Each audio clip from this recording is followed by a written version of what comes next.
Ini ada satu refleksi mengenai kepentingan sejarah ya. Setiap insan yang terlahir di dunia ini harus bisa menjawab 3 pertanyaan mendasar tentang keberadaan mereka dalam hidup ini. Kalau mau menjadi seorang manusia yang utuh.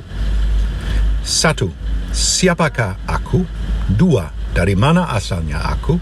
3. Kemana aku akan melangkah?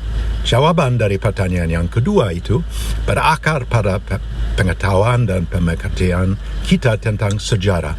Sebuah kesadaran mengenai asal-muasal kita sebagai orang Indonesia yang menjadi pewaris alur sejarah yang sangat hebat dari catatan dalam prasasti batu yang paling tua, lukisan di gua-gua dan fosil-fosil seperti manusia Flores Man yang menyerupai seperti Hobbit yang berumur mungkin 40,000 tahun hingga sekarang, yakni Indonesia pada abad ke-21 awal.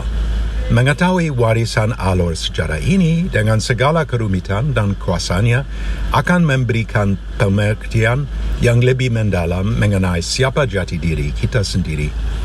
Inilah sebabnya mengapa belajar tentang sejarah di bangku sekolahan itu sangat penting sekali. Tetapi juga jauh lebih penting lagi kalau kita tidak berhenti membaca dan mencari tahu sendiri. Misalnya melalui pencarian di internet dan menjelajah sumber-sumber online. Kalau kita banyak membaca dengan teliti, kita akan menyadari adanya berbagai interpretasi sejarah yang begitu beragam dan majemuk. Berbagai cara untuk bercerita sejarah. Tidak ada satu kebenaran dalam sejarah. Seperti halnya insan manusia itu sendiri sangat rumit, sangat unik dan sangat majemuk.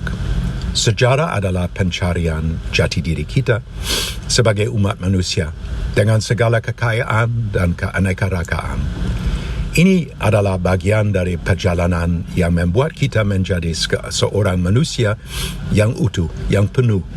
Dan kalau kita membaca dengan baik dan bijaksana, kita akan menjadi warga negara dunia yang bisa membaca pertanda sejarah dan menghindari terulangnya tragedi dari masa lalu. Seperti yang dikatakan seorang filsuf Spanyol, George Santayana, mereka yang tidak bisa belajar dari sejarah dikutuk untuk mengulanginya. Orang tidak akan bisa melihat kemakmuran di masa depannya, kata Edmund Burke, seorang filsuf politik Inggris, kalau mereka tidak pernah melihat nenek moyang pendahulunya. Inilah refleksi saya. Terima kasih.